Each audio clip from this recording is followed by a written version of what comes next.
السلام علیکم ګرانو دوستانو. د 2022م کال اسیا جام نیټه او کوربه هیواد اعلان شو. د کرکټ اسیایي شورا په روان 2022م کال کې د اسیا جام ترسره کېدو نیټه او کوربه هیواد اعلان کړل چې په شلاوريزه بڼه به ترسره کیږي. د کرکټ اسیایي شورا وایي چې سږ کال به د اسیا جام د اګست او سپټمبر میاشتو کې په سریلانکا کې ترسره شي چې په دغه جام کې به یوازې اسیایي لوبډلې ګډون لري. په خبرپاڼه کې ویل شوي دي چې اسیا جام به په شلاوريزه بڼه وي. کولپای سیالۍ به د اګست له 20 نیټې څخه پیل شي. همداراز د اګست پر 20 نیټه به د نور ټورنمنټونو ترمنځ سیالۍ پیل شي او د سپټمبر تر 11 نیټې پورې به دوام وکړي. د یادولو وړ ده چې په اسیا جام کې افغانستان، بنگلادیش، هند، پاکستان او سریلانکا لوبډلې ګډون لري.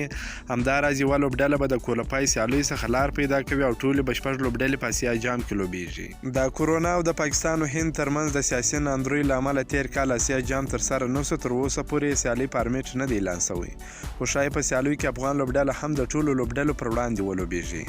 که مو دا ویډیو خوښه شوې ویډیو در سره لایک کړئ، که په دې چینل کې نوی یاست د چینل هم در سره سبسکرایب کړئ. د نور تازه معلوماتو لپاره هم زموږ سره اوسئ. تر بلې ویډیو پر د الله په امان.